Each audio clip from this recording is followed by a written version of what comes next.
এই দুনিয়া আসলাম, এটা একটা জগৎ। এই জগৎ পার করে আবার ইন্তেকাল নামক একটা বস্তুর মাধ্যমে, বিষয়ের মাধ্যমে আমরা আলামে বারজাখ অর্থাৎ কবরের জগতে প্রবেশ করব। সেই কবরের জগৎ শেষ হওয়ার পর শুরু হবে কিয়ামত। কিয়ামত সংঘটিত হওয়ার পর ফুলসিরাত পার হয়ে, বা যারা পারবে না জাহান্নামে, কেউ জান্নাতে গেল, কেউ জাহান্নামে গেল। জান্নাত জাহান্নাম এটা চিরস্থায়ী। জান্নাতে যারা যাবে তারা চিরস্থায়ী ভাবে যাবেন, আর যারা জাহান্নামে যাবে তাদের মধ্যে দুইটি দল। এক, যারা চিরস্থায়ী জাহান্নামে থাকবে, জাহান্নামী হিসাবে। দুই, যাদের মধ্যে যারা পরিমাণ ঈমান ছিল বা কিছু পাপের কারণে জাহান্নামে গেছে, সেই পাপের সমানুপাতিক সাজা হওয়ার পরে জাহান্নাম থেকে বার করে তাকে জান্নাতে দেয়া হবে। আমার বিষয়বস্তু হচ্ছে কিয়ামত। কিয়ামত সংঘটিত হবে, সেটা একটা দিন। তো সেই দিনটা কতক্ষণের একটা দিন হবে? আল্লাহ তাআলা কোরআন মাজিদের মধ্যে বলছেন, সেই দিনটা হবে আখিরাতের হিসাব অনুযায়ী একদিন, আর এই আমাদের দুনিয়ার হিসাব অনুযায়ী সেই দিনটা হবে 50,000 বছরের সমান একটা দিন। 50,000 বছরের সমান একটা দিন। ভাবতে পারেন? তাহলে যেখানে 50,000 বছর ধরে থাকতে হবে, আখিরাতের হিসাব অনুযায়ী একদিন থাকতে হবে, তাহলে সে সম্বন্ধে আমাদের জানার দরকার আছে না? কিয়ামত মাঠটা কি, কি করলে সেদিনকে লাভবান হব, কি বা করলে সেদিনকে লাঞ্ছিত হব, ব্যর্থ হব, অবশ্যই জানা দরকার। কিয়ামত কবে হবে? আমরা জানি জুমার দিন সংঘটিত হবে। জুমার দিন কিয়ামত সংঘটিত হবে। এই জন্য পৃথিবীতে যতগুলা সৃষ্টিজীব আছে, রব্বে কারিম যা যা তৈরি করেছেন, সে সমস্ত জীবকুলের মধ্যে সবাই, মানুষ বাদ দিয়ে, জুমার দিন যখন আগত হয় তখন সবাই চোখের জল ঝরিয়ে কান্না করে যে হয়তো আজকেই দুনিয়াটা শেষ হয়ে যাবে, কিয়ামত সংঘটিত হবে। আমাদের চোখ থেকে জল বের হয় না। ব্রাদারান ইসলাম,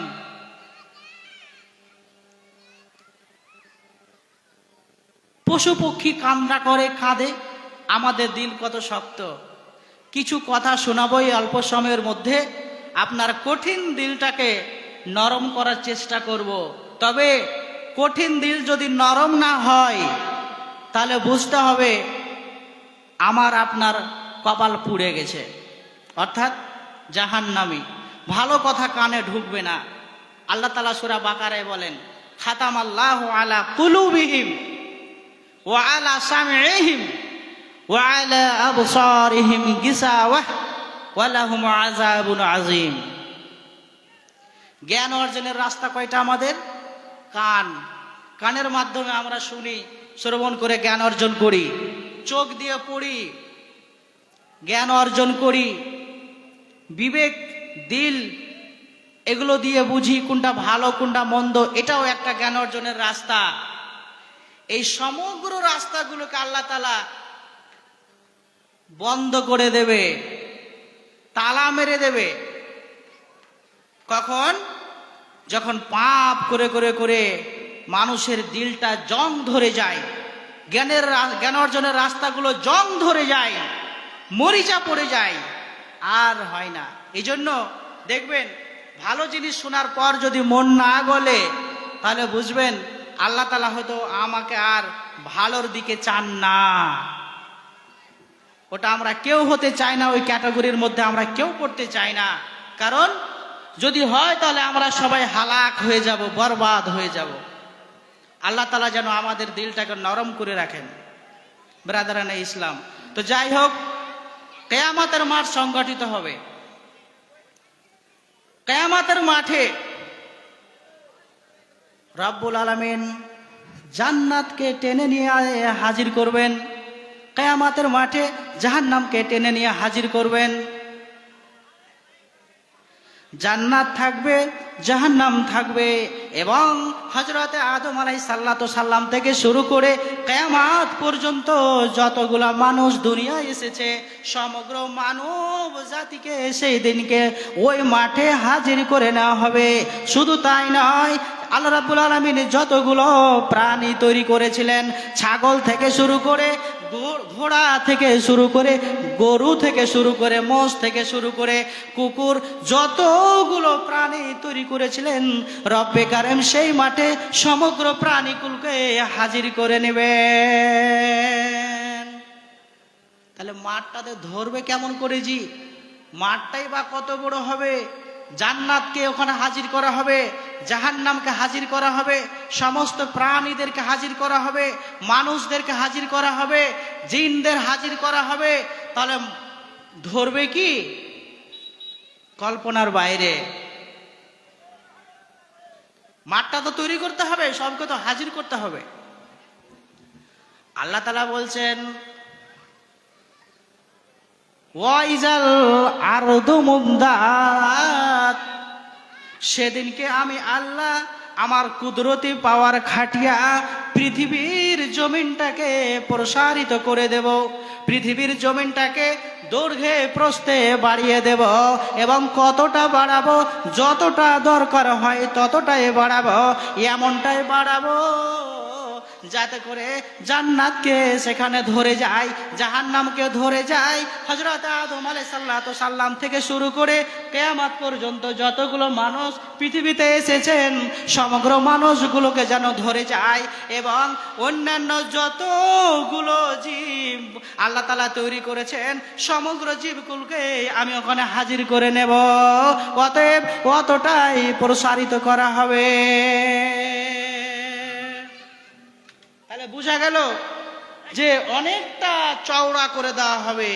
কেমন করে হবে?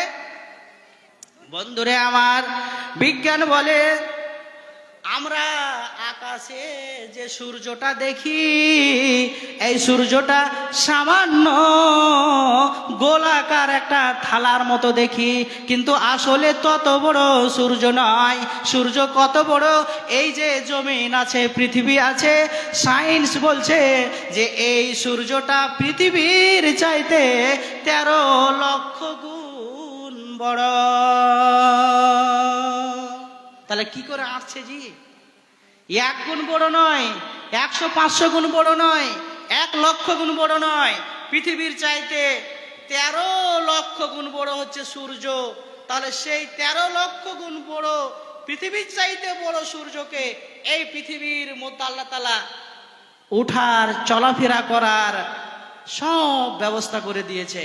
কাজে আল্লাহ তাআলা যে বলছেন যে ওয়াইজাল আরদু মুদ্দাত, আমি সেদিনকে জমিনটাকে চওড়া করে দেব, অতএব চওড়া করতে পারেন, সন্দেহের কোনো অবকাশ থাকে না। তাহলে সেই মাঠটাকে এবার তৈরি করার জন্য প্রথমত শুনলাম চওড়া করা হবে। আর কি হবে শুনুন। বিশ্বনবী যখন শবে মেরাজে গিয়েছিলেন, হযরত ইসরাফিল আলাইহিস সালামকে সালাম দিয়েছিলেন, সেই সালামের উত্তর কিন্তু পাননি। জিজ্ঞেস করলেন বিশ্বনবী হযরত জিবরাইল আমিনকে, জিবরাইল কি ব্যাপার? আমি তো ওকে সালাম দিলাম, ইসরাফিল সালামের জবাব দিলেন না। সেই জিবরাইল বলছেন, নবী গো, আপনি সালাম দিয়েছেন, তিনি সালামের উত্তর দেননি। কেন সালামের উত্তর দেননি? এই জন্য দেননি, পৃথিবীর পৃথিবীর সৃষ্টি লগ্ন থেকে পৃথিবী যখন তৈরি হয় তখন থেকে ইসরাফিল আলাইহিস সাল্লামকে আল্লাহ তাআলা ডিউটি একটা দিয়ে দিয়েছেন। সেই ডিউটিটা কি? তার মুখের সামনে হাতে করে সব সময় একটা বাঁশি সিংহা নিয়ে থাকে। বিশ্ব নবী গো, যদি আপনার সালামের জবাব দিয়ে দেয় আর ওই সময় যদি আমার আল্লাহ সেই ইসরাফিলকে আদেশ করে দেয়, ইসরাফিল তোমার সিংহায় ফুৎকার মেরে দাও, কিয়ামত সংঘটিত হতে শুরু করবে, তাহলে দেরি হয়ে যাবে আল্লাহ তাআলার আদেশ পালন করার জন্য। এই জন্য ইসরাফিল আপনার সালামের উত্তর দেয়নি। দেখছেন কত কর্তব্য পরায়ণ ধরে আছে। এবার আল্লাহ তাআলা আদেশ দেবেন তখন ফাইজা নুফিকা ফিস-সূর নাফকাতুন ওয়াহিদা, যখন ইসরাফিল আল্লাহ তাআলার আদেশ প্রাপ্ত হইয়া সেই সিংহাতে ফুৎকার দিয়ে দেবে, ফু দিয়ে দেবে, প্রথম ফু দিয়ে দেবে, তখন কিয়ামত শুরু হয়ে গেল। কিয়ামত শুরু হওয়ার সঙ্গে সঙ্গে কি হবে? আল্লাহ তাআলা বলছেন ওয়া হুমিলাতিল আরদু ওয়াল জিবালু ফাদাক্কাতা দুক্কাতা ফাদাক্কাতা দুক্কাতা ওয়াহিদা। আল্লাহ তাআলা বলছেন প্রথম ফুৎকারের পরে জমিন, পৃথিবীটা এবং পাহাড় এগুলো সব চূর্ণ বিচূর্ণ হয়ে যাবে, খান খান হয়ে যাবে একটা ধাক্কাতে। অর্থাৎ খান খান হয়ে যাবে কিসের ধাক্কাতে? না তো হযরতে ইসরাফিল আলাইহিস সালামের বাঁশির আওয়াজের ধাক্কাতে। এই পৃথিবী থাকবে না, খান খান হয়ে যাবে। কি? পাহাড়গুলো চূর্ণ বিচূর্ণ হয়ে যাবে। চূর্ণ বিচূর্ণ হয়ে কি হবে? আল্লাহ তাআলা বলছেন ওয়াতা কুনুল জিবালু কালিহিনিল মানফুস। কিয়ামতের মাঠে পাহাড়, আজকে বিশাল পাহাড়, এই বিশাল পাহাড় কিয়ামতের দিন আমার আল্লাহ তাআলার ইসরাফিল আলাইহিস সালাম আদেশ প্রাপ্ত হইয়া সিংহায় ফুৎকার দেওয়ার সঙ্গে সঙ্গে সেই পাহাড়গুলো ধ্বনিত তুলার মতো করে বাতাসে উড়ে উড়ে বেড়ায়, ধ্বনিত তুলার মতো বাতাসে উড়ে বেড়াবে। তুলা তো ধনেকে দিয়ে আমরা ধুনাই, সেই তুলাগুলো কি হয়? খুবই যেটা একেবারে সূক্ষ্ম, বাতাসে উড়ে যায় দেখবেন, সেরকম পাহাড় চূর্ণ বিচূর্ণ হয়ে উড়ে বেড়াবে। আকাশটা কি হবে? আমার আল্লাহ তাআলা বলছেন ওয়া বানাইনা ফাওকাকুম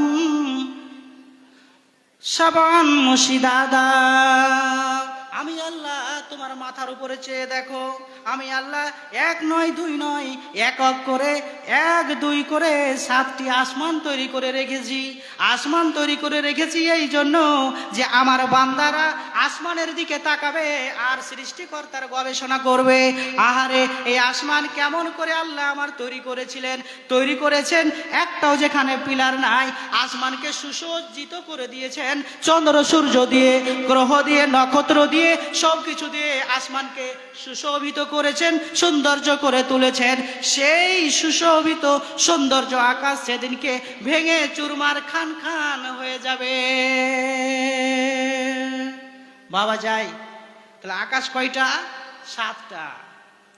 ব্যাখ্যায় বলছেন এই যে জমিন, এই জমিন থেকে প্রথম আকাশের দূরত্ব হলো 500 বছর ধরে। 500 বছর ধরে তুমি যদি হাঁটতে শুরু করো, তাহলে হেঁটে যত দূর যাবে জমিন থেকে প্রথম আকাশের দূরত্ব হলো অতটা। আবার প্রথম আকাশ থেকে দ্বিতীয় আকাশের দূরত্ব অতটা। আবার দ্বিতীয় থেকে তৃতীয় থেকে চতুর্থ, এই করে করে সপ্তম আকাশ। বন্ধুরে আমার, এই জমিন থেকে প্রথম আকাশের দূরত্ব 500 বছর। পথ 500 বছর হেঁটে গেলে যতটা হেঁটে যাবেন ঠিক অতটাই দূরত্ব। বিশাল আকাশ, সে আকাশটাও খান খান হয়ে যাবে। কি হবে আর? একটাই কিন্তু ফুৎকার হয়েছে। কি হবে আর? ওয়াইজাল বিহারু ফুজ্জিরাত। আমরা জানি 7টা সমুদ্র আছে, অনেক মহাসাগর আছে, অনেক সাগর আছে। কিয়ামতের দিন রব্বে কারীম আদেশ করবেন, সমস্ত সাগরগুলোকে তোমরা একটা সাগরে পরিণত হয়ে যাও। যতগুলো সাগর আছো আর সাগরের নাম থাকবে না, সমুদ্রের নাম থাকবে না, একটাই সমুদ্র হবে, একটাই সমুদ্রে রূপান্তরিত হবে। আর এই সময় পশ্চিম দিক থেকে প্রচণ্ড গতিতে ঝড় চলে আসবে। সেই ঝড়ের দরুন সেই সমুদ্রের জল যে অণুপরমাণু আছে, অক্সিজেন আর হাইড্রোজেন, এই দুইটা জিনিস মিলে জল তৈরি হয়েছে। কিয়ামতের মাঠে এই অক্সিজেন আলাদা হয়ে যাবে, হাইড্রোজেন আলাদা হয়ে যাবে। এই করে সমুদ্রে দাও দাও দাও দাও করে আগুন জ্বলবে। আর সেই আগুন উপর দিকে অনেক উঁচুতে চলে যাবে। এই করে সমুদ্রের জল শুকিয়ে যাবে। সমুদ্রের জল শুকিয়ে গেল, আকাশ ভেঙে চুরমার হয়ে গেল। নক্ষত্র গ্রহরাজি যা আছে সবগুলো ছিটকে পড়ে শেষ হয়ে যাবে। ঘর বাড়ি যত যা আছে সবগুলো খান খান হয়ে যাবে। ব্রাদারানে ইসলাম, এবার তাহলে দুনিয়াতে কিছুই নাই, কিছু নাই, সবগুলো ধ্বংস হয়ে গেছে। সেদিনকে কি থাকবে? শুধু রব্বে কারীম, তার আরশে আজিম যেটা, সেটাই থাকবে। বাকি যা আছে সবগুলো কিন্তু ধ্বংস হয়ে যাবে। তাহলে সব রেডি হয়ে গেল। দুনিয়াটাকে রব্বুল আলামিন দুনিয়ার জমিনটাকে সমতল করে দেবে। পাহাড় আর উঁচু থাকবে না, সমতল ভূমিতে পরিণত হয়ে যাবে। সমুদ্র আর গর্ত থাকবে না, সেটা ভরাট হয়ে গিয়ে প্লেন হয়ে যাবে। যেমন করে একজন কৃষক মাঠ থেকে ফসল নিয়ে আসার জন্য খৈলান তৈরি করে, ওইরকম রব্বে কারীম সমস্ত মানব জাতিকে, সমস্ত প্রাণীকুলকে, সমস্ত জিনকে, সবাইকে, জান্নাতকে জাহান্নামকে হাজির করার জন্য কিয়ামতের মাঠটাকে সমতল করে দেবেন। মাঠ রেডি। এবার হযরত ইসরাফিল আলাইহিসসালাতু সাল্লামকে আমার আল্লাহ বলবে, ইসরাফিল দ্বিতীয় ফুৎকার মেরে দে, সিংহায় বাঁশিতে দ্বিতীয়বার তুই ফুৎকার মেরে দে। আর দ্বিতীয়বার যখন ফুৎকার মেরে দেওয়া হবে তখন কি হবে? আল্লাহ তাআলা বলছেন, ওয়াইজা বশিরা ওয়াইজাল ওয়াখরাজাতিল আরদু আসকালাহা। অন্য জায়গায় আমার আল্লাহ বলছেন ওয়া আলকাত মা ফিহা ওয়া তাখাল্লাত। আল্লাহ তাআলা বলছেন সেদিনকে মাটির নিচে যা আছে সবকিছু বাইরে বেরিয়ে আসবে। অর্থাৎ জমিন নিজে আর কোনো কিছু গুপ্ত রাখবে না। সোনা দানা, তেল, পেট্রোল, কয়লা যা আছে সব কিছুকে সেদিনকে মাটির তল থেকে বের করে দেওয়া হবে। এর সঙ্গে সঙ্গে যে সমস্ত মানুষগুলোকে, মুর্দাগুলোকে কবরে দেওয়া হয়েছিল, সেই কবর থেকে সেই মুর্দাগুলো পিলপিল পিলপিল করে উপরে উঠবে।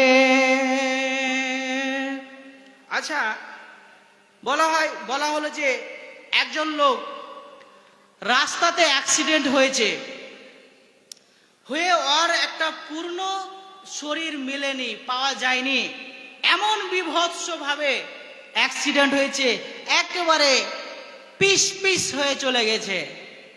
কিয়ামতের মাঠে সে কোত্থেকে আসবে? একজনকে বাঘে খেয়ে নিয়েছে, সে কোত্থেকে আসবে? একজন সমুদ্রে ডুবে মারা গেছে, সে কোত্থেকে আসবে? বন্ধু আমার, যে যেখানে মারা গেছে কিয়ামতের দিন রব্বে কারীম সেখান থেকে তাকে উঠিয়ে নেবেন। সেখান থেকে সে বের হবে কিভাবে? পায়ে জুতো থাকবে না, পরনে কোনো পোশাক থাকবে না, উলঙ্গ হবে, পায়ে জুতো থাকবে না, জুতাবিহীন পা নিয়ে যাবে, মাথায় কোনো কাপড় টুপি কিছু থাকবে না। এরকম অবস্থায় কিয়ামতের মাঠে সমস্ত মানুষগুলোকে রব্বে কারীম কবর থেকে, অর্থাৎ যে যেখানে ছিল সেখান থেকে কেচোর মতো করে পিলপিল পিলপিল করে ওপর দিকে বার করে নেবেন। আর সেই সময় যারা পুরুষ লোক তারা খাতনাবিহীন অবস্থায় উঠবে। এই সময় হযরতে আয়েশা রাদিয়াল্লাহু তাআলা আনহা তার স্বামীকে, বিশ্বনবীকে জিজ্ঞাসা করছেন, ইয়া রাসূল রাসূলুল্লাহি ইয়া হাবিবাল্লাহ, সেই দিনকে মানুষ নারী পুরুষ উভয় যেহেতু কাপড় ছাড়াই উদ্গত হবে, সেই দিনকে এক অপরের লজ্জা স্থানের দিকে তাকাবে নাকি? আর নবীজি বলছেন, আয়েশা রে, এটা কিয়ামতের মাঠ। আচ্ছা বলি আপনাদের, সামান্য যখন ভূমিকম্প হয় আমরা বাড়ি থেকে তাড়াতাড়ি বের হই, আমরা ভাবি আমার ছেলেটা কোথায়, ওর হাত ধরে নিয়ে আসবো, তারপর আমি আসবো, এরকম করি না। কে কোথায় আছে কোনো খবর নাই, আমার প্রাণটাকে বাঁচাতে হবে, আমার প্রাণটাকে বাঁচাতে হবে। আমার কলিজার টুকরো ছেলে কোথায় আছে কোনো খবর নাই, যদিও মুখে বলি আয় আয় তাড়াতাড়ি আয়, কিন্তু ওর জন্য ঘরে বসে আমি দেরি করি না যে ওর হাতটা ধরবো তবে আমি বার হয়ে আসবো, এরকম করি না। আয়েশাকে নবীজি বলছেন, আয়েশা, কিয়ামতের মাঠটা এত ভয়ঙ্কর হবে, এত বিভীষিকাময় হবে, এত আতঙ্কের হবে, সেই দিনকে মানুষ কার কি লজ্জা স্থান, কার কোন দিকে তাকা, এগুলো চিন্তার মধ্যে আসবে না, এগুলো কল্পনার মধ্যেও আসবে না, আসবে না। ভাবতে পারে এটা কিয়ামত, কিয়ামতের মাঠ এটা, ব্রাদারান ইসলাম। এবার মানুষ হাজির হলো কিয়ামতের মাঠে ইসরাফিলের দ্বিতীয় সিংহায় ফুৎকার দেওয়ার সঙ্গে সঙ্গে। কি হবে এবার?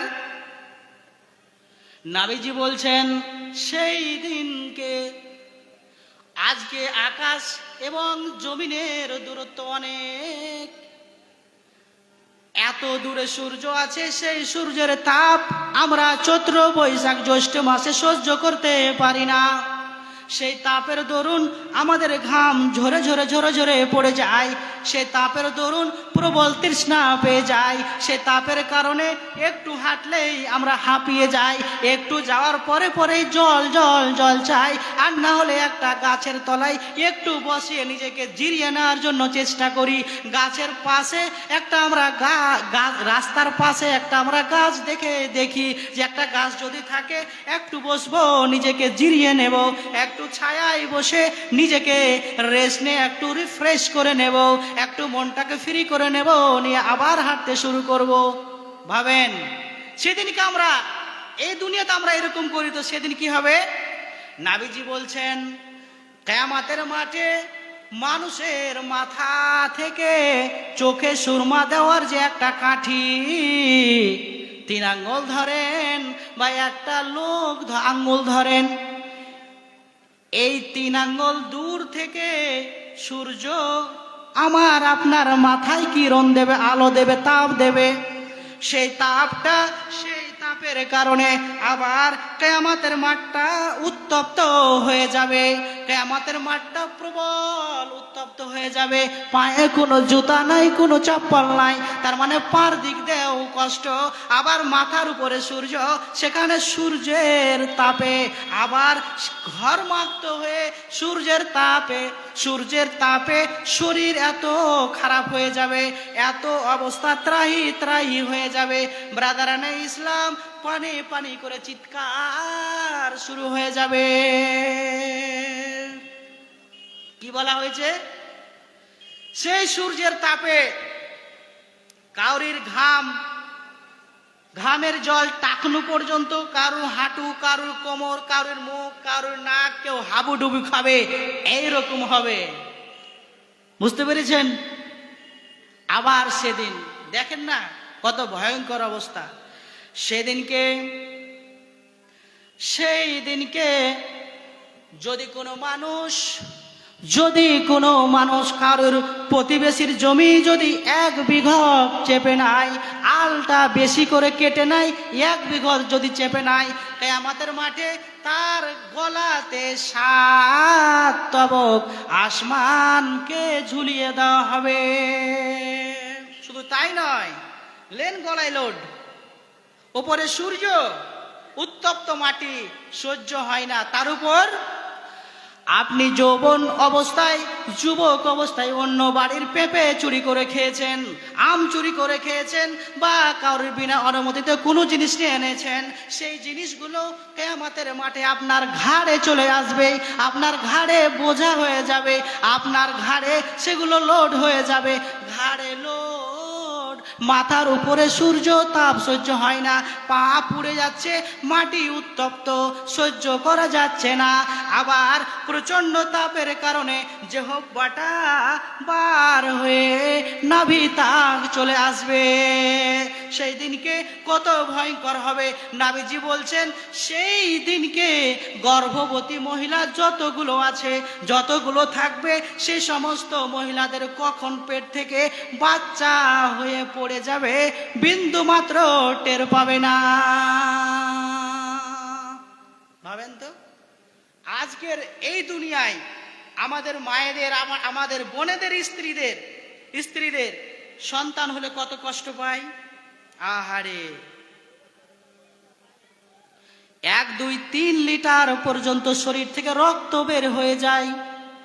যতক্ষণ বাচ্চাটা প্রসব কমপ্লিট না হয়, অসহ্য যন্ত্রণায় ছটপট ছটপট করতে থাকে। সেই অসহ্য যন্ত্রণা যাতনা কিয়ামতের মাঠে, কিয়ামতের যন্ত্রণার কাছে কিছুই না। এই জন্য বাচ্চা তার পেট থেকে কখনো হয়ে পড়ে যাবে কিছুই বুঝতে পারবে না। শুধু তাই নয়, নবীজি বলছেন যে সেই সময় যখন কোনো মহিলা, বা ওই সময় যদি কোনো মহিলা তার দুগ্ধপোষ্য শিশুকে কোলে নিয়ে দুধ পান করায়, আদরের ছেলে তো, আদরের মেয়ে, কোলে নিয়ে দুধ পান করায়, আর কিয়ামত যখন সংগঠিত হয়ে যাবে, তার কোল থেকে কোলের বাচ্চা কখন পড়ে যাবে ভ্রুক্ষেপ থাকবে না। অতএব কে উলঙ্গ, কে কাপড় পরে আছে, কে নাই, দেখার মানসিকতা, পরিকল্পনা কিছুই আসবে না। সেদিনকে এত ভয়ঙ্কর দৃশ্য, ভয়ঙ্কর পরিস্থিতির সম্মুখীন আপনাকে আমাকে হতে হবে। জল দরকার, তাই না? আহারে, জল দরকার। বলেছি আমি 50,000 বছর ধরে থাকতে হবে, সেই দিনটা আমাদের জানা দরকার অবশ্যই আছে। জল দরকার, জল দরকার। ছুটবে সবাই হাউজে কাউসারের দিকে।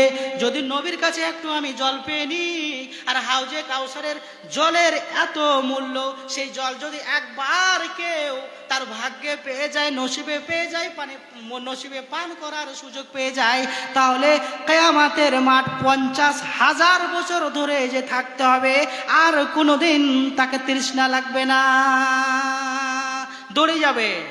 জল জল জল, আর সহ্য হয় না, আমার কলিজা ফেটে যাচ্ছে, জিভটা বার হয়ে গেল, আর আমি নিতে পারছি না। আবার পায়ের তলায় উত্তপ্ত মাটি, পাও সহ্য করতে পারি না, মাথার উপরে সূর্য সহ্য করতে পারি না। অতএব একটু জল চাই, জল চাই, জল চাই। জলের জন্য আমরা দৌড়ে যাব হাউজে কাউসারের দিকে। আর সে হাউজে কাউসারের দায়িত্বে থাকবেন আমার আপনার দয়ার মায়ার নবী হযরতে মুহাম্মদ মুস্তাফা, বলুন সাল্লাল্লাহু আলাইহি ওয়াসাল্লাম। তিনি সেদিনকে হাউজে কাউসারের দায়িত্বে থাকবেন। আল্লাহ তাআলা তাকে স্পেশাল দায়িত্ব দিয়েছেন, অন্য কোন নবীকে রাসূলকে দেননি। আমি আপনি যে নবীর উম্মত, সেই নবীর হাতে থাকবে হাউজে কাউসার দেওয়ার ক্ষমতা। নবীর কাছে বলবো, নবী গো জল দেন, জল দেন, আর সহ্য করতে পারছি না। নবীজি দয়ার নবী, জল দেওয়ার জন্য গ্লাস চাইবে, গ্লাস বাড়িয়ে দাও, তোমাকে জল দিই। আর জল দিতে যাবে, ওই সময় ফেরেশতা পর্দা দিয়ে দেবে, বলে না নবী গো, কাকে তুমি জল দিচ্ছ, কাকে আপনি জল দিচ্ছেন? এই লোকটা জল পাওয়ার যোগ্য নয়, একে জল দিয়েন না। এ আপনার তরিকায় চলেননি, আল্লাহর কথা মানেননি, আপনার কথা মানেনি, অতএব একে জল দিয়েন না, একে জল দিয়েন না। নবী জল দেওয়ার জন্য তৈরি ছিলেন, নবী জল দেওয়ার জন্য ব্যাকুল ছিলেন। আর যখন ফেরেশতা এসে আসল কথা বলে দিলেন, পর্দা করে দিলেন, সে সময় নবীজির কত রাগ হবে শুনেন। যার জন্য একটু আগে নবীজি, আপনার জন্য যিনি একটু আগেই ব্যাকুল ছিলেন, সেই নবীর এবার রাগ হয়ে যাবে। নবীজি রেগে গিয়ে বলবেন, সুহুকান সুহুকান সুহুকান, এখান থেকে পালা পালা পালা, এখান থেকে যদি না পালাস তাহলে মগর খাবি। আহারে, নবীজি আপনাকে বলবে মার খাবি, মার কথাটা নাই, মানে কঠিন শব্দ। এখান থেকে পালালি না, তুই কি বললি? জল খেতে এসেছিস, জল নিতে এসেছিস, হাউজে কাউসার পান করতে এসেছিস? বন্ধুরা আমার, ধুর ধুর করে চালিয়ে দেবে। যাবেন কোথায়? কিছু করার আছে? আহারে, আপনি ভাববেন এত কষ্ট আর নিতে পারছি না, এত যাতনা সহ্য করতে পারছি না, জল চাইতে গেলাম, জলটাও পেলাম না। এখান থেকে পালিয়ে যাওয়ার কোনো রাস্তা আছে না নাই? কিয়ামতের মাঠে যদি আমি না থাকি তাহলে কোনো রাস্তা আছে কি নাই? আল্লাহ তাআলা বলছেন কাল্লা লা ওয়াজারা, না না না না, তোর পালিয়ে যাওয়ার কোনো রাস্তা নাই, পালিয়ে যাওয়ার কোনো সুযোগ নাই। এই জায়গা ছেড়ে কোথায় যাবি? কোনো সুযোগ নাই, কিছু নাই, ওখানেই থাকতে হবে। এলা রব্বিকা ইয়াউমা ইজিল মুস্তাকার, সেই রবের নিকটেই তোমাকে হাজির হতে হবে।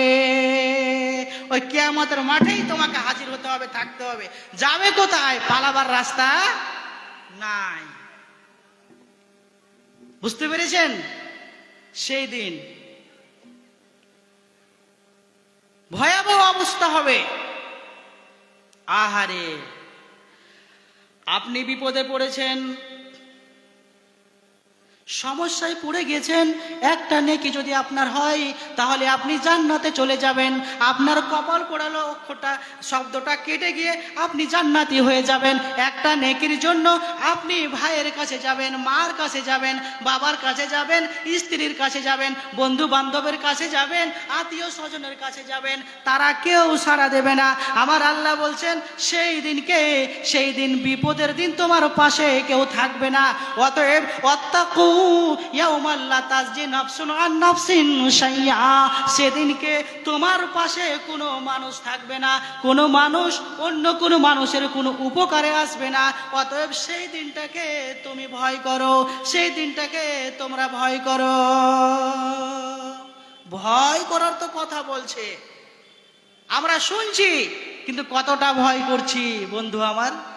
আহারে, যাবেন ভাইয়ের কাছে, মার কাছে, কি আল্লাহ তাআলা বলছেন ইয়াউমা ইয়াফিরুল মারউ মিন আখিহি ওয়া উম্মিহি ওয়া আবিহি ওয়া সাহিবাতিহি ওয়া বানি। ভাই, ভাই রে, একটা নেকির জন্য আমি, একটা নেকির অভাবের জন্য আমি জাহান্নামে যাচ্ছি রে ভাই। তুমি আর আমি একই মায়ের সন্তান ছিলাম, একই বাবার সন্তান ছিলাম। আজকে একটা নেকি দিয়ে যদি আমাকে উদ্ধার করিস, বাবা আমি তোমার ছেলে, একটা নেকি দিয়ে যদি আমাকে উদ্ধার করেন, মা একটা নেকি দিয়ে যদি উদ্ধার করেন, আমি জান্নাতে চলে যাব। থাকবে পাশে? স্ত্রী যদি পত্নীকে বলা হয় একটা নেকি যদি দাও আমি জান্নাতে চলে যাব। আবার বন্ধু বান্ধব আত্মীয় স্বজনকে যদি বলা হয় একটা যদি নেকি দাও রে ভাই, তাহলে আমি জাহান্নামের খাতা থেকে আমার নামটা কেটে গিয়ে জান্নাতের খাতায় নামটা উঠে যাবে। একটা নেকি দাও, দিবে না, দিবে না, সবাই তোমার কাছ থেকে পালাবে, সবাই তোমার কাছ থেকে পালাবে। তাহলে কে আপন? জি, মা আপন। আহারে, এ দুনিয়ায় সন্তানের যদি কিছু হয়ে যায় সব থেকে বেশি কষ্ট পায় যে লোকটা, তার নাম মা। মা অভুক্ত থেকে সন্তানকে খাওয়ায়, বাবা অভুক্ত থেকে সন্তানকে খাওয়ায়। মা ছেলে যদি কোনো অসুস্থ হয়ে যায়, বাবা মা চেষ্টা করে যদি আমার শরীরের কোনো অঙ্গ বিক্রি করে দিতে হয় তবুও রাজি আছি, আমার ছেলে বা মেয়েটাকে আমি সুস্থ করবই, আমি চেষ্টা চালাবো। সেদিনকে আপনার আমার মাও নিজের হবে না, সেদিনকে আপনার আমার বাবাও নিজের হবে না, আমার ভাইও নিজের হবে না, আমার বন্ধুও হবে না, আমার স্ত্রী পত্নীও হবে না, আমার আত্মীয় স্বজন হবে না। সেদিনকে কেউ কেউ তোমার নিজের হবে না। নিজের তো কেউ হবে না, তাহলে উপায় কি আছে? জি, 50,000 বছর ব্রাদারানে ইসলাম, বিচার কাজটা এখনো শুরু হয়নি। বলছি সমাধান, ব্রাদারানে ইসলাম, সেই কিয়ামতের মাঠে পাশে আপনার কেউ থাকবে না। আপনি যখন কবর থেকে বার হয়ে পিলপিল পিলপিল করে আল্লাহ তালার দিকে অগ্রসর হতে থাকবেন। মুখে একটাই শুধু স্বর থাকবে, ধ্বনি থাকবে, সেটা হচ্ছে ইয়া নাফসি ইয়া নাফসি ইয়া নাফসি ইয়া নাফসি। আমার কি হবে, আমার কি হবে, আমার কি হবে। আমি বলবো না আমার ছেলেটার কি হবে, আমার মেয়ের কি হবে, আমার বউয়ের কি হবে, আমার বাবার কি হবে, কারোর কথা মনে থাকবে না। শুধু নিজের নাফসের কথা নাফস নাফস নাফস বলে চিৎকার করতে থাকবে। মানুষ ত্রাহিতে পড়ে যাবে, মানুষ সেদিনকে আতঙ্কে পড়ে যাবে। কিন্তু সেই দিনকে একটা লোক, যে লোকটা আমার আপনার নিজের হবে, একটু আগে বলছিলাম আপনার বাবা আমার নিজের মানুষ নয়। কিয়ামতের মাঠে নিজের মানুষ হতে পারে না, ভাই নিজের হতে পারে না, বন্ধু হতে পারে না, স্ত্রীও হতে পারে না। তাহলে হবে কে? আহারে সেই লোকটা হবে যেই লোকটা কিয়ামতের মাঠে আপনি না ইয়া নাফসি বলছিলেন, কিন্তু যেই লোকটা বলছিল ইয়া উম্মতি ইয়া উম্মতি ইয়া উম্মতি। আহারে আজকের কিয়ামতের দিনে না জানি আমার উম্মতের কি হয়, আমার উম্মতের কি হবে, আমার উম্মতের কি হবে, আমার উম্মতের কি হবে। উম্মতকে নিয়ে যিনি পাগল হয়ে যাবেন তিনি হচ্ছেন আমার আমার আমার আপনার দয়ার নবী হযরতে মুহাম্মদ মুস্তাফা। বলুন সাল্লাল্লাহু আলাইহি ওয়াসাল্লাম। উনি আপন। আর কি করে প্রমাণ করব যে আপন? শুনেন, বিচারের কাজ শুরু হয়নি, আল্লাহ তাআলা ভয়ঙ্কর রেগে থাকবে, ভয়ঙ্কর রেগে থাকবে। কি বলছেন? ওয়াল আমরু ইয়াউমা ইয়াজিল্লিল্লাহ। আমরা সূরা ফাতিহায় পড়ি মালিক ইয়াউমিদ্দিন। কিয়ামতের মাঠের মালিক তুমি আল্লাহ। কিয়ামতের মাঠে শুধু আল্লাহ তাআলার আদেশ চলবে, আল্লাহ তাআলাই ক্ষমতাবান, আল্লাহ তাআলাই সবকিছু চলবে। ওইখানে কারোর কথা বলার দুঃসাহস হবে না। আমি আপনি দূরের কথা, আহারে বিচার কাজ তো শুরু করতে হবে। আর সহ্য হয় না 50,000 বছর, সব ছুটবে। হযরতে আদম আলাইহিস সালামের কাছে গিয়ে বলবেন নবী গো, আপনি তো দুনিয়ার প্রথম নবী, আপনি আমাদের প্রথম নবী, আপনি একটু আল্লাহর কাছে গিয়ে সুপারিশ করে দেন না। আল্লাহ গো, আজকে এই সমস্ত লোকদের বান্দাদের বিচার কাজটা আপনি তাড়াতাড়ি শুরু করে দেন, এরা আর সহ্য করতে পারে না। আদম আলাইহিস সালাম বলছেন না না না, আমি আজকে আল্লাহ তাআলা এত রাগান্বিত হয়ে থাকবেন, রাগান্বিত হয়ে আছেন, আজকে আমি আল্লাহ তাআলার সঙ্গে কথা বলার সাহস আমার হবে না। কারণ আমাকে লজ্জা লাগে, আমি জান্নাতে থাকাকালীন একটা ভুল করে দিয়েছিলাম। আল্লাহ তাআলা আমাকে নিষেধ করেছিলেন, আদম রে তোর স্ত্রীকে নিয়ে জান্নাতে সব জায়গায় বিচরণ কর, সব কিছুই কর, সব কিছু দেখ, সব ফল ফলারি খা, কিন্তু একটা নিষিদ্ধ গাছ আছে, লা তাকরাবা হাযিহিস সাজারাতা ফাতাকুনা মিনাজ জালিমিন। সেই দিন আল্লাহ তাআলা বলেছিলেন আদম রে শুধু একটাই নিষেধ, ওই যে গাছটা দেখতে পাচ্ছ ওই গাছটার তলায় যাবে না, পাতা ছিঁড়বে না, গাছটার কাছেই যাবে না, যদি চলে যাও তাহলে অত্যাচারী বলে পরিগণিত হবে, অতএব ওই গাছের তলায় যাবে না। আমি আমার বিবি শয়তানের ধোকায় পড়েছে, গাছের তলায় চলে গিয়েছিলাম, এই করে আল্লাহ তাআলার একটা নিষেধকে আমি লঙ্ঘন করে দিয়েছিলাম। অতএব আজকে বড়ই লজ্জা লাগে। আল্লাহ তাআলা যদি আমাকে বলে দেয় আদম তুই কি সাহস আমার সঙ্গে কথা বলতে এসেছিস, তুই তো আমার একটা নিষেধ মানতে পারিসনি, না না না, আজকে আমি আল্লাহ তাআলার সঙ্গে কথা বলার অবস্থায় পরিস্থিতিতে আমি নাই। তবে শুনো, আমি যখন পারবো না, শুনে নাও, তোমরা চলে যাও নূহ আলাইহিস সালামের কাছে, তার কাছে যাবে, তিনিও পারবেন না, তিনি পরামর্শ দিবে, চলে যা, তিনি পরামর্শ দিয়ে বলবেন চলে যাও ইব্রাহিম আলাইহিস সালামের কাছে, তিনিও পারবেন না, বলবেন না না না আমিও পারবো না, তোমরা চলে যাও হযরতে মূসা আলাইহিস সালামের কাছে। মূসা নবীর কাছে যেয়ে বলবে নবী গো, আপনি তো দুনিয়ায় আল্লাহর সঙ্গে কথা বলেছিলেন, এই জন্য তো আপনাকে বলা হয় মূসা কালিমুল্লাহ। আজকে একটু আল্লাহর সঙ্গে যদি কথা বলে দেন, আল্লাহর কাছে যদি একটু সুপারিশ করে দেন আমাদের বিচার কাজটা তাড়াতাড়ি শুরু করতে, তাহলে খুবই ভালো হয়। মূসা নবী বলবেন না না না, আমিও সামান্য ভুল করেছিলাম, যার কারণে আমিও লজ্জাবোধ করি, অতএব আল্লাহর সঙ্গে কথা বলার সাহস আমার মতো নবীর নাই, নবীর নাই। সামান্য ভুল, তার জন্য তারা কেউ সাহস করতে পারবেন না। আল্লাহ তাআলা রেগে থাকবেন, রাগান্বিত অবস্থায় থাকবেন। তিনি বলবেন আমি পারবো না, তবে যাও তোমরা হযরতে ঈসা রুহুল্লাহর কাছে যাও। হযরতে ঈসার কাছে যাও, তারা গিয়ে বলবেন নাবি গো, আপনাকে আল্লাহ তাআলা দুনিয়াতে একটা স্পেশাল পাওয়ার দিয়েছিলেন, সেই পাওয়ারটার বদৌলতে আপনি মৃত লোককে জীবিত করতে পারতেন। এই ক্ষমতা আল্লাহ তাআলা আপনাকে মুজিজা স্বরূপ দিয়েছিলেন। আজকে একটু আল্লাহর সঙ্গে সুপারিশ করতে পারবেন কিনা, একটু সুপারিশ করে দেন। সেদিনকে ঈসা নবী বলবেন না না না, আমিও পারবো না, কারণ আমার বড় লজ্জা হয়। কোটি কোটি কোটি ইহুদি নাসারা খ্রিস্টান এরা আমাকে আল্লাহর ছেলে বলে দিয়েছে, এরা আমাকে আল্লাহর বেটা বলে দিয়েছে, অথচ ঈসা নবী কোথাও বলেননি যে আমি আল্লাহর বেটা। ঈসা নবী হয়েছিল আল্লাহ তাআলার ইচ্ছাতে, আল্লাহ তাআলার ইচ্ছাতে হযরতে মারিয়াম আলাইহিস সাল্লাতু সাল্লামার পেট থেকে বাবা ছাড়াই দুনিয়াতে এসেছিলেন। অতএব এর নবীজি বলছেন এই লোকগুলো আমাকে আল্লাহর বেটা বলে দিয়েছে।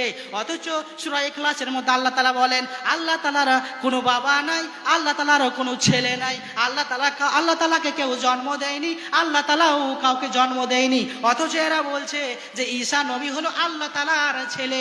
এই করে আমাকে শিরকের জায়গাতে পৌঁছে দিয়েছে। অতএব আজকে আমি আল্লাহ তাআলার সঙ্গে কথা বলার অবস্থাতে নাই, পারবেন না। তারপরে বলবে কি, শুনো, আজকে যে কথা বলতে পারবে তিনি হচ্ছেন হযরতে মুহাম্মদ সাল্লাল্লাহু আলাইহি ওয়াসাল্লাম। আহারে, নবীজি যাবেন মাকামে মাহমুদের কাছে গিয়ে আল্লাহ তাআলার পায়ে নিজের সাজদায় পড়ে যাবেন, কপালটাকে ঠুকে দিবেন। অনেক সময় কেটে যাবে, অনেক সময় কেটে যাবে। এই সময় আল্লাহ তাআলা বলবেন নবী গো, তোমার মাথাটা চাড়ো, আপনার মাথাটা চাড়ুন, আপনি কি বলতে চাইছেন বলুন। আজকে আপনি যা শাফাআত করবেন, আজকে আপনি যা সুপারিশ করবেন, রেকমেন্ডেশন করবেন, আমি আল্লাহ কবুল করে নেব। আল্লাহ তাআলার সামনে সেদিনকে নবীজি বলবেন আল্লাহ গো, আমার বান্দারা ত্রাহি ত্রাহি অবস্থায় আছে, সহ্য করতে পারছে না, এই কিয়ামত মাঠের যাতনা কষ্ট ক্লেশ সহ্য করতে পারছে না, তাড়াতাড়ি কাজটা শুরু করে দেন। আল্লাহ তাআলা নবীকে বলবেন ঠিক আছে, আমি আপনার কথা মোতাবেক কাজটা শুরু করে দেবে। কে আপন, বুঝতে পারছেন? আরো কি, এজন্য নবীজি বলছেন লা ইউমিনু আহাদুকুম হাত্তা ইউহাব্বু ইলাইহি মিন ওয়ালিদিহি ওয়া ওয়ালাদিহি ওয়ান নাসি আজমাইন।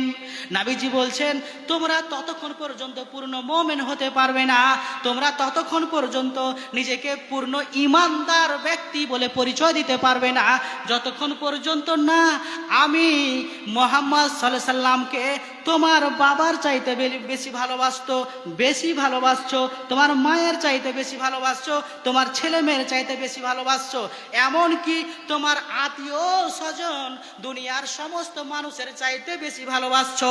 অর্থাৎ যতক্ষণ পর্যন্ত এদের সব চাইতে আমাকে বেশি না ভালোবাসবে, ততক্ষণ পর্যন্ত তুমি পূর্ণ মুমিন হতে পারবে না। এই যে আপন, শুনেন, সেদিনকে আপনার জন্য কান্না করলো, হাউজে কাউসারে জল নিয়ে দণ্ডায়মান, আমার উম্মত আসবে, আমি জল দেব বন্ধুরে আমার। অথচ সেই নবীকে আমরা মানছি, আজকে মানি না। নবীজি বললেন এদের চাইতে আমাকে ভালোবাসতে হবে। আর কোরআন মাজিদের আয়াত দেখলাম, মা পালিয়ে যাবে, ভাই পালিয়ে যাবে, বাবা চলে যাবে, স্ত্রী চলে যাবে, বন্ধু বান্ধব আত্মীয় স্বজন সব চলে যাবে, আপনার জন্য সুপারিশ করবেন কে? বিশ্ব নবী, আমাদের নবী হযরতে মুহাম্মদুর রাসূলুল্লাহ, বলুন সাল্লাল্লাহু আলাইহি ওয়াসাল্লাম। বিচারের কাজ শুরু হয়ে যাবে। বিচারের কাজে সবার কিন্তু হিসাব নেওয়া হবে না। সেদিনকে তিনটা ক্যাটাগরি লোক হবে। এক হলো কি, একদল লোক হবে যারা বিনা হিসাবে জান্নাতে চলে যাবে, একদল লোক হবে যারা বিনা হিসাবে জাহান্নামে চলে যাবে, আর একদল লোক হবে যাদের হিসাব নেওয়া হবে। হিসাব নিকাশ যদি ভালো হয় তারপর জান্নাতে যাবে, আর না হলে জাহান্নামে যাবে। তাহলে এক শ্রেণীর লোক বিনা হিসাবে জান্নাত, কে জান্নাতে যাবে? আল্লাহ তাআলা বলছেন فأما من أوتي كتابه بيمينه فسوف يحاسب حسابا يسيرا وينقلب ইলা আহলিহি মাসরুরা। নবীজি বলছেন একদল লোক আসবে, যে লোকগুলোকে আমি আল্লাহ ডান হাতে তাকে আমল নামা দেব, দুনিয়ায় যা কাজ করেছে এই কাজের বদৌলতে সেদিনকে তাকে সার্টিফিকেটটা আমি ডান হাতে দেব। আর আমি তাকে সামনের দিকে ডাকবো, সসম্মানে তাকে আমি সার্টিফিকেটটা তুলে দেব, তার ডান হাতে তুলে দেব। আর যখন সার্টিফিকেটটা পাবে সে বিনা হিসাবে জান্নাতে যাবে। বিনা হিসাবে জান্নাতে যারা আছে তাদেরকে তার পরিবার বলা হচ্ছে, পরিজন বলা হচ্ছে। ওই পরিবার পরিজনদের সঙ্গে হাসতে হাসতে বিনা হিসাবে জান্নাতে চলে যাবে। আর এক শ্রেণীর লোক যারা বিনা হিসাবে জাহান্নাম, তাদের কি হবে? আল্লাহ তাআলা বলছেন, ওয়া আম্মা মান উতিয়া কিতাবুহু বিশিমালিহি। আর এক দল লোক হবে, যে লোকগুলো কপাল পোড়া হতভাগা, তাদের বাম হাতে আমলনামা দেওয়া হবে। আল্লাহ তাআলা তাদেরকে সামনে ডাকবেন না, তাদের বুকটাকে চিরে ছিদ্র করবে। ছিদ্র করে বাম হাতটাকে পিঠের দিক দিয়ে ছিদ্র দিয়ে ভরে এই বুকের দিকে বার করবে। বার করে আল্লাহ তাআলা পেছন দিক থেকে তার বাম হাতে আমলনামাটা ধরিয়ে দেবেন। আহারে, বুকটাকে চিরে দেওয়া হবে, যে বাম হাত বের করে আল্লাহ তাআলা তার পেছন দিক থেকে তাকে দেবেন। মানে আল্লাহ তাআলার পিছন দিক থেকে ডাকবেন না, সামনে এইভাবে দেবেন। তার আগে বুকটাকে চিরে দেওয়া হবে, বাম হাতটাকে বার করা হবে, দিয়ে দেওয়া হবে। আর লোকগুলো কি বলবে? ফায়াকুলু ইয়া লাইতানি লাম উতা কিতাবিয়া। সেদিনকে লোকগুলো বলবে যে আমরা বড়ই ভাগ্যবান হয়ে যেতাম যদি আজকে এই আমল নামা জিনিসটা না পেতাম। আমল নামা জিনিসটা কেন পেলাম? যদি আমরা না পেতাম তাহলে কতই না ভালো হতো। আল্লাহ তাআলা তো দেবে, বলেনি? কেউ যদি জাররা পরিমাণ ভালো কাজ করে তারও সার্টিফিকেট, আর কেউ যদি জাররা পরিমাণ খারাপ কাজ করে তারও সার্টিফিকেট। সেদিন তো আল্লাহ তাআলার নাম হবে কাহার, ন্যায় বিচারক। সেদিনকে তো হবে বন্ধুরে আমার, সে লোকগুলো জাহান্নামে চলে যাবে। সেদিনকে লোকগুলো চিন্তা করবে আর বলবে, ওয়ামা আগনা আন্নি মালিয়া হালাকা আন্নি সুলতানিয়া।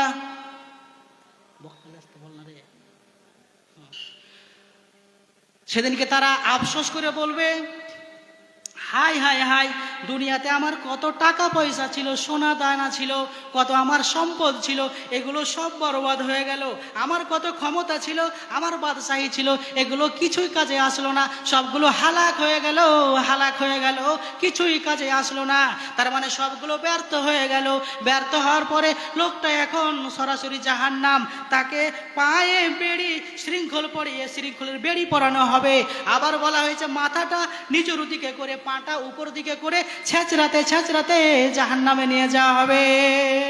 আর জাহান্নামকে তো সেদিনকে হাজির করা হবে।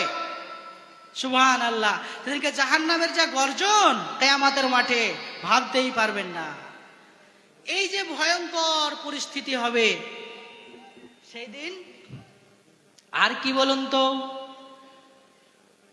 নবীজি বলছেন কিয়ামতের মাঠে একটা ছাগল আল্লাহ তাআলার কাছে আরজ করে বলবেন, আল্লাহ গো, আমাকে দুনিয়াতে তুমি শিং দাওনি, কিন্তু ওই ছাগলটাকে শিং দিয়েছিলা। ওই শিংওয়ালা ছাগলটা আমি শিংবিহীন বলে আমি দুর্বল, তাই আমাকে গুঁতো মেরেছিল, আমার সঙ্গে ঝগড়া করেছিল, মারামারি করেছিল। আমি কিন্তু করতে পারিনি, আমি পাল্টা তাকে মারতে পারিনি, আমি সহ্য করেছিলাম। আজকে আমি তোমার কাছে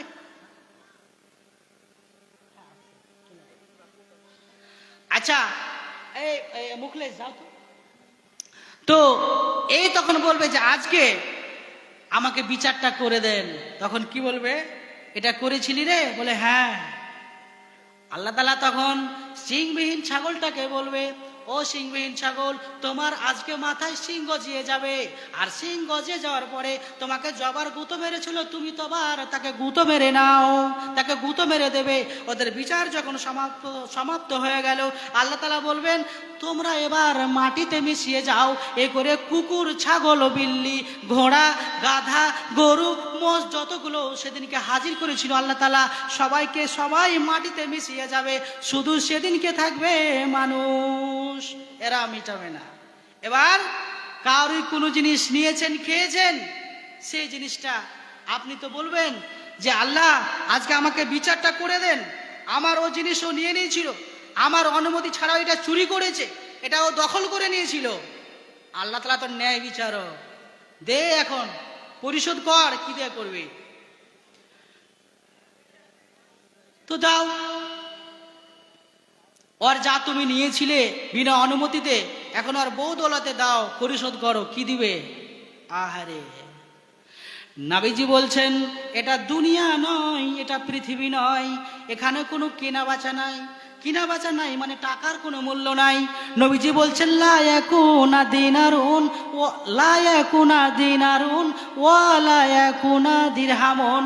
এখানে দিনারের ব্যাপার নাই, এখানে দিরহামের ব্যাপার নাই, মানে এখানে টাকা পয়সার কোনো ব্যাপার নাই। অতএব এখানে টাকা পয়সার কোনো লেনদেন হবে না, টাকা পয়সা দিয়ে কাউরির কিছু চুকিয়ে দেওয়া হবে না, পরিশোধ করা হবে না। তখন বলা হবে এই তোমার আমলনামায় যদি নেকি থাকে তাহলে সেই নেকিটা ওকে দিয়ে দেওয়া হোক। ও বলবে আল্লাহ তাআলা আমি নেকি চাই, আমি নেকি চাই, টাকা পয়সা আমি কিছু চাই না, আমি নেকি চাই। তাকে নেকি দেওয়া হবে। এই করতে করতে করতে তার নেকি শেষ হয়ে যাবে। আবার অন্য একটা লোক এসে বলবে আল্লাহ গো আমার প্রতি আমি দুর্বল ছিলাম বলে আমার প্রতি জুলুম করেছিল, এর জন্য তুমি হক বিচার করে দাও। আল্লাহ তাআলা বলবে এবার কি দিবি? কিছুই তো নাই, নেকিও তো নাই, টাকা পয়সা তো চলবে না, কি দিয়ে পরিশোধ করবি? আহারে, এ বলবে আল্লাহ গো আমি যেটা চাই, আমার কিন্তু পাপ রাশি আছে, আমার কিন্তু অনেক পাপ আছে, আমার পাপগুলো আমলনামা থেকে কাইটে দিয়া ওই লোকটার আমলনামায় দিয়ে দাও, আমার পাপটা হালকা হোক। এটাই যদি হয় তাহলে আমার পরিশোধ হয়ে যাবে, আমার হক বিচার আমি আপনার কাছে পেয়ে যাব। তাই করা হবে। এই করতে করতে তাকে তার আমলনামায় পাপগুলো দেয়া হবে। এই করে করে নেকি তো শূন্য হয়ে গেছে, এবার পাহাড় হয়ে যাবে কিসের? না তো পাপের পাহাড়। খাবেন, নিবেন বিনা অনুমতিতে অন্য কোনো জিনিস? না, ওগুলো নেওয়া যাবে না ব্রাদারান ইসলাম। এবার কিয়ামতের মাঠে এই যে বললাম যারা ডান হাতে আমলনামা বিনা হিসাবে যান না, এরা কারা? নবীজি বলছেন, হযরতে আবু হুরায়রা রাদিয়াল্লাহু তাআলা আনহু তিনি বলছেন যে নবীজি বলছেন কিয়ামতের মাঠে সাবাতুন ইউজিল্লুহুমুল্লাহু ফি জিল্লাহ, 7 শ্রেণীর লোক কিয়ামতের মাঠে একটাই শুধু ছায়া থাকবে, সেটা হচ্ছে আরশে আজিমের ছায়া। সেই ছায়ার তলে 7 শ্রেণীর লোক পাবে।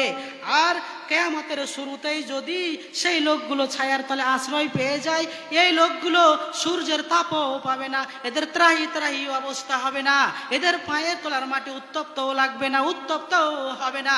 এই লোকগুলোকেই আল্লাহ তাআলা ডান হাতে আমলনামা দিয়ে সরাসরি জান্নাতে যেতে বলবেন। তো এই 7 শ্রেণীর লোকগুলোকে কে? 1 নম্বরে বলা হয়েছে হক ন্যায় বিচারক, ইমামুন আদেলুন। আহারে, কোরআন মাজিদের মধ্যে আল্লাহ তাআলা বলছেন, বিশ্বনবী হাদিসের মধ্যে বলছেন সেই দিনকে সমগ্র মানব জাতিকে তার নেতা সমেত ডাকবো। কি? ইয়াউমা নাদউ উনাসিন বিইমামিহিম, সেদিনকে প্রত্যেক মানুষকে তার নেতা সমেত ডাকবো। যাকে দুনিয়াতে সে মেনে চলেছিল, যার কথা অনুযায়ী চলেছিল, নেতা হতে পারে, মাস্টার হতে পারে, ডাক্তার হতে পারে, মডল হতে পারে, সর্দার হতে পারে, ইমাম হতে পারে, মুহাদ্দিস মুফাসসির মাওলানা সাহেব হতে পারেন। যার অনুসারী দুনিয়াতে এসেছিল, অর্থাৎ যার কথা অনুযায়ী সে চলতো, সেই লোকটা সমেত সেই দিনকে মানব জাতিকে সেদিনকে ডাকা হবে। তাহলে কার পিছন পিছন আমরা ছুটবো? বুঝতে পেরেছেন? কার সঙ্গে বন্ধুত্ব হবে? বুঝতে পেরেছেন? আমাদের সাবধান হয়ে যেতে হবে। সেই দিনকে কিন্তু রাস্তা নাই। আর কি? আর এক বলা হয়েছে সাব্বুন নিসাউন ফি ইবাদাতিল্লাহ, ওই যুবক যার যৌবনটা বেড়ে উঠলো, যার জীবনটা বৃদ্ধি পেল, জীবনে বড় হলো কিসের মাধ্যমে? কিসের মাধ্যমে? না তো ইবাদতের মাধ্যমে। ইবাদত করে করে করে করে যার জিন্দেগিটা বড় হলো, সেই লোকটা সেদিনকে হাজির হবে কিসে? আরশে আজিমের। 2 হলো আসসালামু যাই হোক, বক্তা সাহেব চলে এসেছে, আমি দুটা কথা খালি বলে নি। আর কে হবে এরকম করে? সেই লোকটা হবে যে লোকটার দিল মসজিদের সঙ্গে আঁকড়ে লেগে থাকবে। জোহরের নামাজ পড়লে আসর কখন হবে, মসজিদ নোংরা থাকলে ঝাড়ু মেরে দিতে হবে, ফ্যানটা খারাপ আছে ঠিক করে দিতে হবে, এই লোকটা পাবে। আর আল্লাহর হস্তে যারা ভালোবাসা তৈরি করে, এক অপরকে ভালোবাসে, এই লোকটাও সেদিনকে আরশে আজিমের নিচে ছায়ার তলে জায়গা পাবে। তারপর সেই পুরুষ বা সেই মেয়ে, যাকে কোনো মেয়ে হলে পুরুষ বা পুরুষ হলে মেয়ে আহ্বান করেছিল জেনার দিকে, কিন্তু সে বলেছিল আখাফুল্লাহ, আল্লাহকে আমি ভয় করি, না না না, এই জেনায় আমি যাব না, জেনাকে প্রত্যাখ্যান করেছিল, সেই পুরুষ সেই মেয়েটা সেদিনকে জায়গা পাবে। আর কে? আর হচ্ছে ডান হাত দান করলো, বাম হাত জানলো না, এই লোকটা পাবে।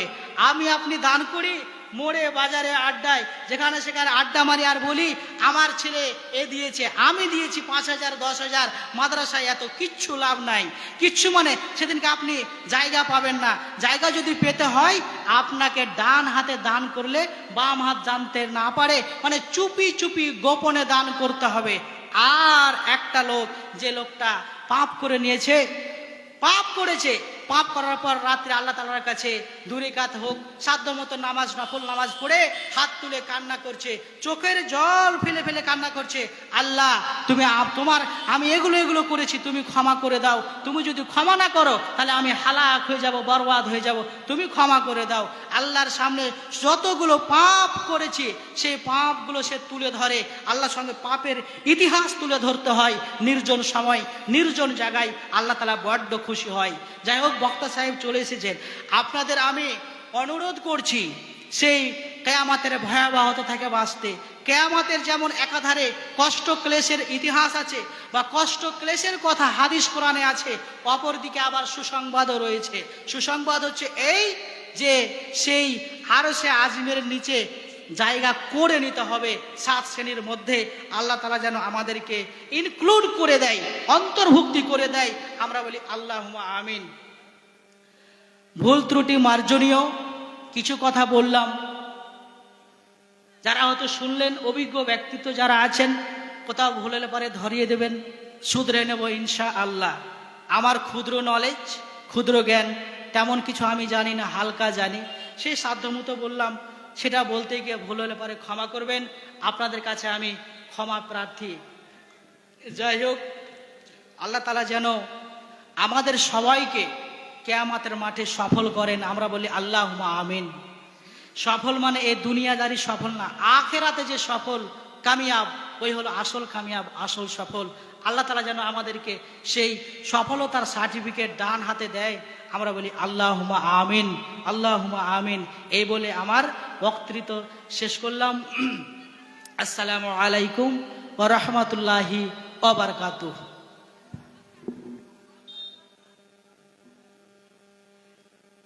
এবার আপনাদের সামনে বিজ্ঞাপিত বক্তা জনাব মাওলানা মাজহারুল ইসলাম বিন আব্দুল হক মাজহারি সাহেব, শিক্ষক, মাদ্রাসা মিসবাহুল উলুম, হাতিচাপা, মালদা, উনি আসছেন।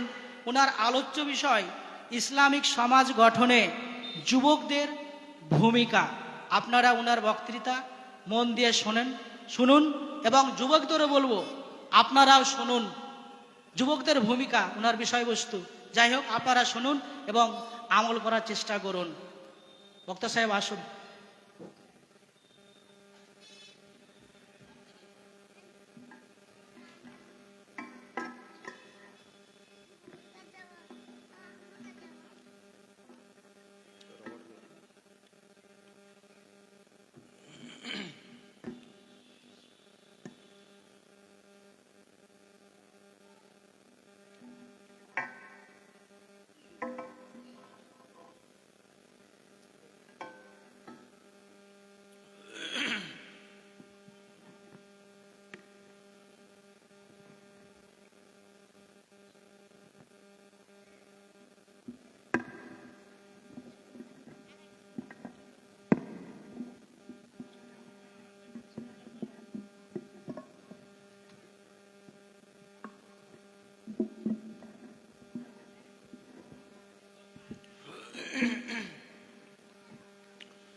আসসালামু আলাইকুম ও রহমতুল্লাহ। আমি আমার বক্তব্য আরম্ভ করার পূর্বেই আপনাদের কাছে আমার একটা জোরালো অনুরোধ যে আপনারা একটু দয়া করে সবাই দাঁড়িয়ে যান। আমি আপনাদের ছেলের বয়সের, হয়তো বেয়াদবি হচ্ছে, তারপরে আপনাদের কাছে অনুরোধ করি